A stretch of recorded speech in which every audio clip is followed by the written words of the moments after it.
দেখো ভাই, রোগ থেকে যদি বাঁচতে চাও এক্ষুনি সজনে ডাঁটা সজনে ফুল দৌড়ে গিয়ে নিয়ে চলে আসো।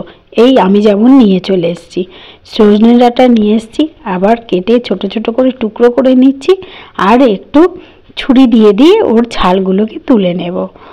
এই সময় সজনে ডাঁটা সজনে ফুল খাওয়াটা খুব দরকার, কারণ বসন্তকালে রোগ ব্যাধি শুরু হবে, তার আগেই এগুলো খেলে রোগ ব্যাধি কম হয়।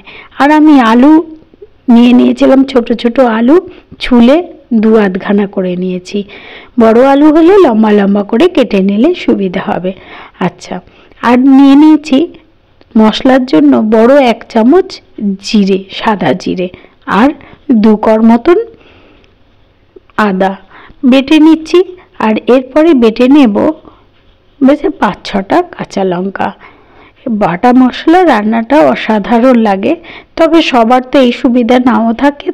সেই জন্য যাদের ঘরে জিরে গুঁড়ো আছে তারা কি করবেন, ওই টমেটোর মধ্যে কাঁচা লঙ্কা, জিরে গুঁড়ো, হলুদ গুঁড়ো, টমেটো সব দিয়ে পেস্ট করে নিলে সেই রান্নাটাও কিন্তু অসাধারণ হবে। যাই হোক, বা এমনি দিলেও হবে, যদি পেস্ট না করতে চান সাধারণভাবেও হবে, খুবই ভালো খেতে হবে। এইভাবে কড়াই তেল দিয়ে আমি আগেই মাছ ধুয়ে নুন হলুদ মাখিয়ে রেখেছিলাম।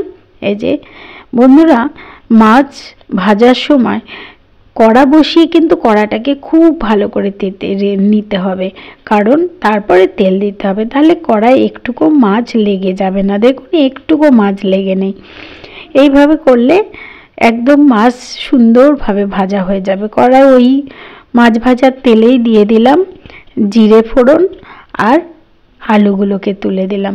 আলুগুলো ভেজে নেব, নিলে তারপরে দিয়ে দেব টমেটো। টমেটোটা একটা বড় টমেটো দিলেই হবে, তরকারির মাপ অনুযায়ী। আমি যেহেতু 4 পিস মাছ করেছি, তার মাপ অনুযায়ী এই আলু দিয়েছি আর একটা বড় টমেটো দিয়েছি। এবার মশলাটা দিয়ে দিলাম।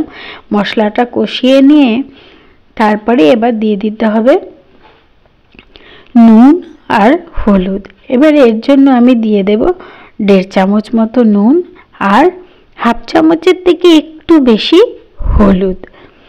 এবার ভালো করে নেড়ে চেড়ে মশলা ধোয়া জলটা দিয়ে দেব, যাতে কড়াই না লেগে যায়। তারপরে বুঝলাম যে না, আর একটুখানি সামান্য দিয়ে দিলাম চিনি। ব্যাস, এবারে দিয়ে দিচ্ছি ডাঁটাগুলো, একটু নেড়ে চেড়ে একটু ঢাকা দিয়ে দেব। দিলে এই যে মশলায় একটু জল দিয়ে দিয়ে কষালে না, মশলার কষানোটা খুব ভালো হয় আর তরকারির টেস্টও খুব ভালো হয়। এইবারে কষানো হয়ে গেছে, এবার জল দিয়ে দেব, আর একটু ঢেকে দিলাম, দিয়ে নেড়ে চেড়ে নিচ্ছি। এবার জল দিয়ে দিতে হবে। বন্ধুরা, আপনারা যদি আমার এই রান্নাটা ইউটিউব থেকে দেখেন তাহলে চ্যানেলটি সাবস্ক্রাইব করার অনুরোধ রইল, আর যদি ফেসবুক থেকে দেখেন পেজটিকে ফলো করার অনুরোধ রইল। আমি জানি আপনারা করবেন, তবু মনে করিয়ে দিলাম, হয়তো ভুলেও যেতে পারেন সেই কারণে। এবারে মাছের ঝোল ফুটে গেছে, দিয়ে দিলাম মাছটা, দিয়ে ঢেকে দিলাম। এবার ঢাকনা খুলে দেখলাম হ্যাঁ ঝোল টেনে গেছে। এবার দিয়ে দিলাম ধনে পাতা, দিয়ে একটু ঢেকে দেব, তাহলে টেস্টটা ভালো হবে। ব্যাস, হয়ে গেছে। এবার ঢেলে নেওয়ার পালা। ঢেলে নিয়েই ব্যাস, গরম গরম ভাতে যদি এরকম খাওয়া যায় না, আর কিছুই লাগবে না, দারুণ খেতে হয়। মেয়ে খেতে বসে বলল দারুণ হয়েছে।